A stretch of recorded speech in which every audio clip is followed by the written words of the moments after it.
On voice வீடியோஸை like பண்ணுங்க, share பண்ணுங்க, சப்ஸ்கிரைப் பண்ணுங்க and மறந்துடாம பெல் பட்டனை பிரஸ் பண்ணுங்க. தமிழ் உறவுகளுக்கு வணக்கம். இன்று நம்மோடு இணைப்பில் இருப்பவர் the top political analyst from Tamil Nadu mister Ravindran Duraisamy அவர்கள். சார் வணக்கம், எப்படி இருக்கீங்க? வணக்கம் கணேஷ், நல்லா இருக்கேன் கணேஷ். சார், நீங்க பலம் இல்லை அப்படின்னு சொல்றீங்க, பட் இருந்தாலும் பலம் இல்லாமையா சார் இன்னைக்கு திமுக இப்படி கடுமையா எதிர்த்து இருக்காரு சார்? அதுல ஒரு தைரியம் வேணும், ஒரு பலம் வேணும், ஒரு தன்னம்பிக்கை வேணும். அதிமுக ஏன் விவாரிச்சுக்கல, விலை போலான்னு நினைக்கிறாரா? நோட்டுக்கு சீட்டுக்கு விலை போறான்னு சீமான் சொல்றது உண்மையா?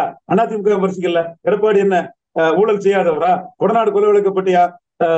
அண்ணாமலை பேசுறது சீமான் கேட்டவங்களா தானே சார் விமர்சனம் செய்ய முடியும். ஆளுங்கட்சியா இருக்கிற திமுகவை இன்னைக்கு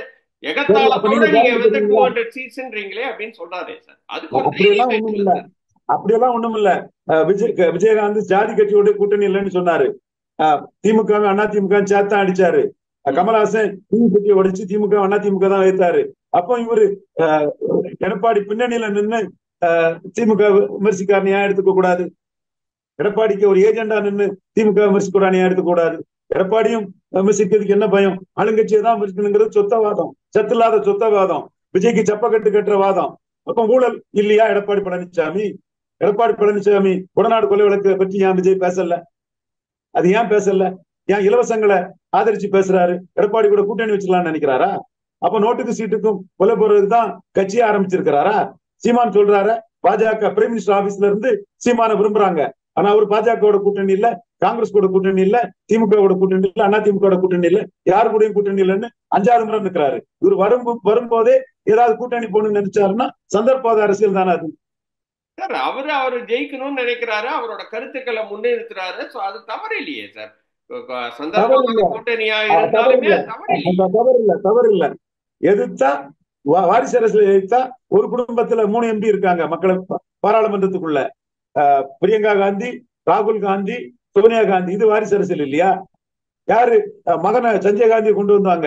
நானே ஒன்றை ஆள் சர்வாதிகாரம்னு சிவரில் எழுதினேன். ஒன்றை ஆள் சர்வாதிகாரத்தை ஒழித்திட ராட்டை சின்னத்துக்கு குமரியானந்தனுக்கு வாக்களிப்புன்னு என்னோட 17 வயசுல எழுதினேன். பர்வதினி ஸ்ட்ரீட், பிராமின் ஸ்ட்ரீட்ல எல்லா பிராமின் உங்கள்கிட்ட போய் நியாயம் எமர்ஜென்சி எய்த்து நிற்கணும்னு நின்னாங்க. ஒரு சில பிராமின்ஸ் தவிர மற்ற எல்லா பிராமின்ஸும் எமர்ஜென்சியை காமராஜ் எய்த்தாரு, நம்ம எய்த்து தான் நிற்கணும். மொரார்ஜி அப்ப பிரைம் மினிஸ்டர் வரல, வந்த முறைதான் வந்தாரு. எமர்ஜென்சி எய்த்து நம்ம இந்திரா காந்தி பண்ணது அநீதினு எல்லாரும் நின்னாங்க. அப்ப நான் ஒன்றை ஆள் சர்வாதிகாரத்தை எய்த்துன்னு சஞ்சய் காந்தி ஆளா போட்டு நானே சோர்ல எழுதினவன். அதே சஞ்சய் காந்தி இறந்த பிறகு ராஜீவ் காந்தி உள்ள கொண்டு வந்தாங்க. அது வாரிசு அரசியல் தானே. எது வாரிசு அரசியல்?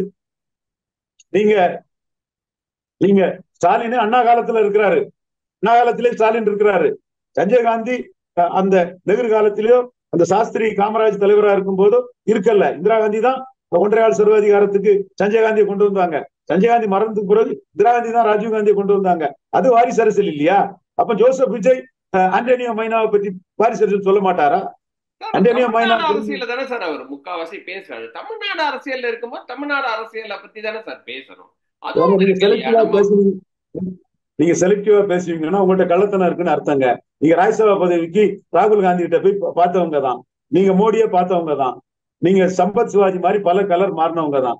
அதே மாதிரி நீங்க ஏதாவது ஒரு வியாக்கியானம் சொல்லிட்டு இருப்பீங்க. உங்ககிட்ட ஒரு கன்சிஸ்டன்ட் ஸ்டாண்டு கிடையாது, இன்கன்சிஸ்டன்டான ஆளு. நேர்மையான ஒரு ஸ்டாண்டுன்னா வாரிசு அரசியல்னா திமுகவை சொன்னா காங்கிரஸ் குடும்பத்தையும் சொல்லணும், ஊழல்னா திமுக சொன்னா அதிமுகவும் சொல்லணும். அப்ப சீமான் மட்டும் ஏன் எல்லாத்தையும் ஊழல் நடிக்காரு, எல்லாத்தையும் வாரிசு அரசியல் நடிக்கிறாரு, 4 வரையும் அடிக்கிறாரு? அவருக்கு கூட்டணி போக விருப்பம் இல்ல, தனிச்சுதான் நிற்பாரு. அந்த இடத்துல தனிச்சு நிற்கிற முடிவோட நிற்கிறாரு. உங்களுக்கு கூட்டணி கிடைக்காதான்னு பலம் நிரூபிக்காமலே உங்க பாப்புலாரிட்டியை வச்சு ஒரு கெயினை பார்க்கலாம்னு நினைக்கிறீங்க. அதனால இப்படி தெட்டி திரிச்சு செருப்பு தக்கன காலை வெட்டி அரசியல் பண்றீங்க சார். அப்ப நீங்க என்ன யோசிக்கிறீங்க அப்படின்னா, நிச்சயமா அதிமுக அண்ட் விஜய் சேர போறாங்க அப்படின்றது ஒரு திட்ட தெளிவா தெரியுது அப்படின்ற மாதிரி நீங்க பாக்குறீங்களா சார்? அப்படிதான் நம்ம 2026 அதை நோக்கி தான் போயிட்டு இருக்கா? நடவடிக்கைகள் விஜய் மீது அந்த சந்தேகத்தை வர வைக்குது. என்ன குறி வச்சு செய்தி தொடர்பாளர் சொல்லி ஒரு தாக்குதல் நடக்குதும், வன்மமான தாக்குதலை எம் மீது விஜய் நடத்துறதும், டேட்டா பற்றி நான் சொல்றதும், திமுக அணி இன்டாக்ட்ங்கிறதும் எனக்கு எதிராக அவர் சொல்றதும், அவருக்கு இந்த எண்ண ஓட்டம் இருக்கு, அவரை எக்ஸ்போஸ் பண்றேன்னு என் மேல அவர் வன்மமான தாக்குதலை ஒரு ஆட்களை வச்சு தூண்டி விட்டு பண்றாரு. விஜய்க்கு இது அழகல்ல.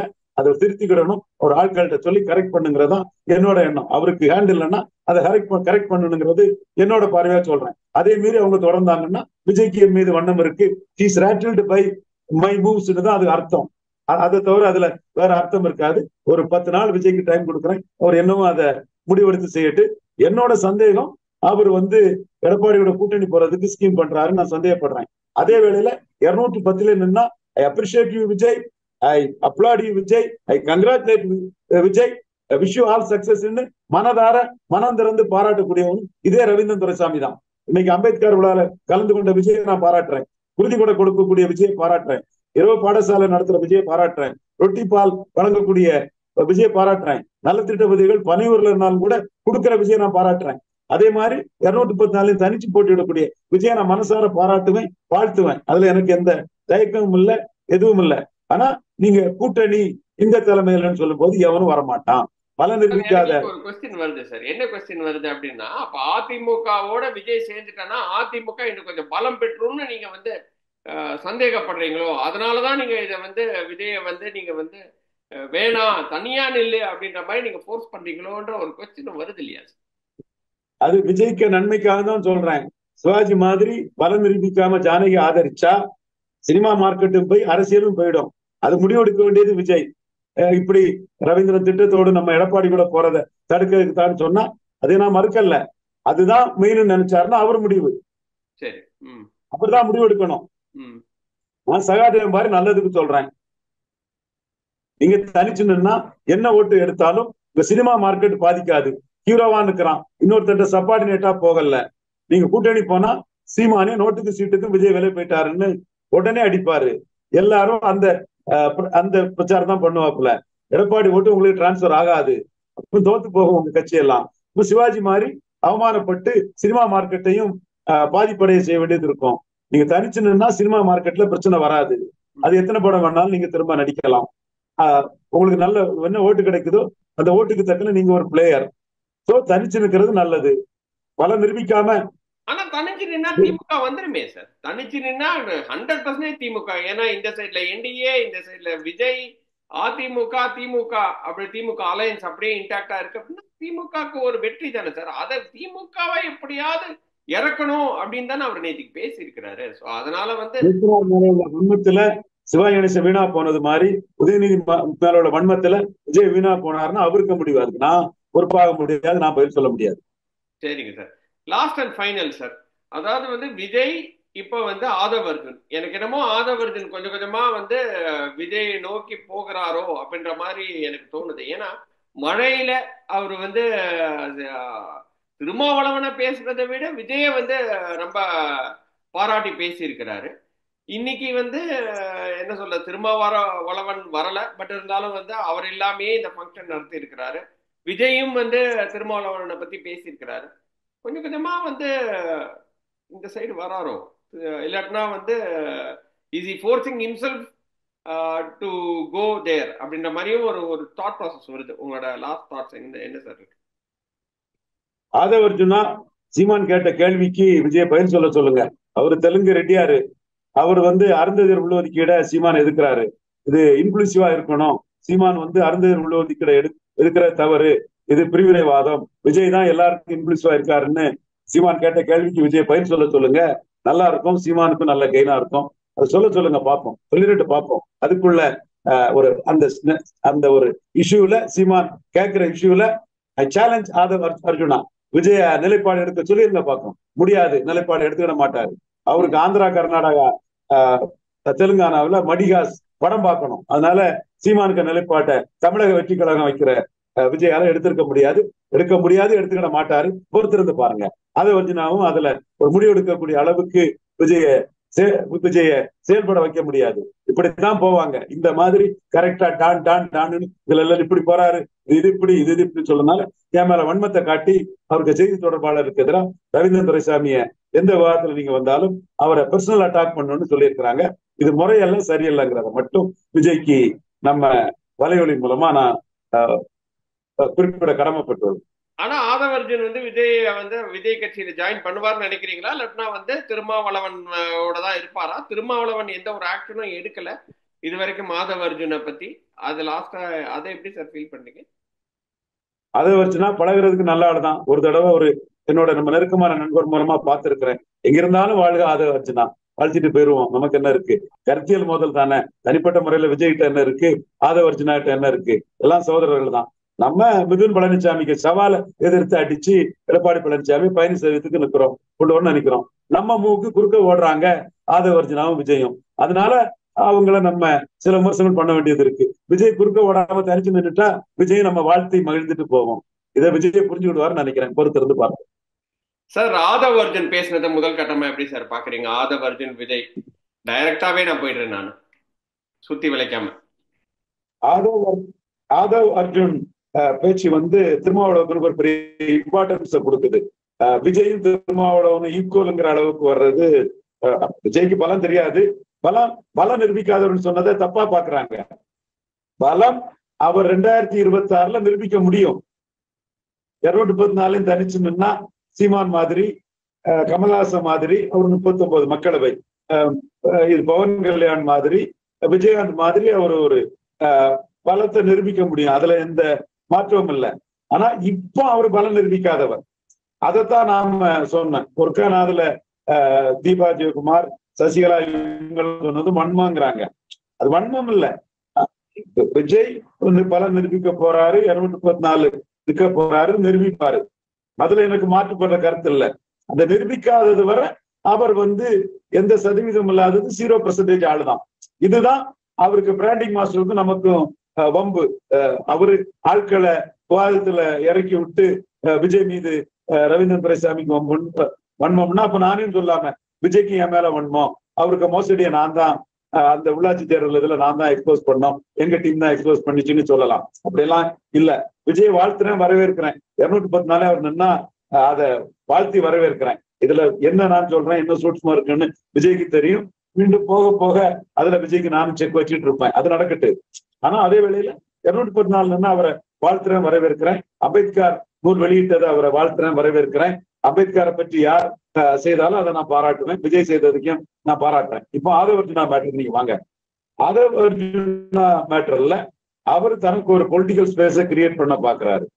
சபரிசனுக்கு எதிராக உள்ள தன்னோட வன்மத்துக்கு வடிகால் தேட பாக்குறாரு. கள அரசியல் அவருக்கு தெரியல. பாவம், அவர் முதல்ல சீமான் கிட்ட முட்டினாரு. அது சீமான் எடப்பாடிக்கு ஈர்ப்பு சக்தி இல்ல, எடப்பாடிக்கு ஓட் டிரான்ஸ்பரிங் கெப்பாசிட்டி இல்ல. விக்கிரவாண்டியிலே அதை நான் பார்த்துட்டேன். 20% ரெட்டல வாக்கு உதயசூரியனுக்கே போயிட்டு எடப்பாடி வேஸ்ட்ங்கிறத சீமான் இவர்கிட்டே சொல்லிட்டாரு. அது மட்டும் இல்ல, எடப்பாடியை பலகீனப்படுத்தி தான் நான் 8% வந்தேன். அடுத்தால எடப்பாடி பழனிசாமிய இந்த சப் கேட்டகரைசேஷன்ல அவர் அருந்ததியருக்கு ஆதரவா இருக்கிறதுல ரெட்டையில பறையர்களும் தேவேந்திர குல வேளாளர்களும் தனக்கு ஓட்டு போடுவாங்க. ரெட்டையிலைக்கு ஓட்டு போடக்கூடிய அந்த சபல்டன் காஸ்ட்னு சொல்லக்கூடிய மன்னார் நாவிதர் குயவர் கேண்டிடேட் போட்டார் சீமான். போயர், ஒட்டர், வேட்டோ கவுண்டர், ஊராளி கவுண்டர், தொட்டிய நாயக்கர், மருத்துவர், மங்களா, முக்குவர், பரதவர், பரவராஜகுல மீனவர், யோகீஸ்வரர், இந்த மாதிரிப்பட்ட எம்பிசி கம்யூனிட்டிஸ் எடப்பாடி பழனிசாமி மேல அதிருப்தியில இருக்காங்க. அவங்க சீமானுக்கு ஓட்டு போட வாய்ப்பு இருக்குன்னு சீமான உறுதியா நம்புறாரு.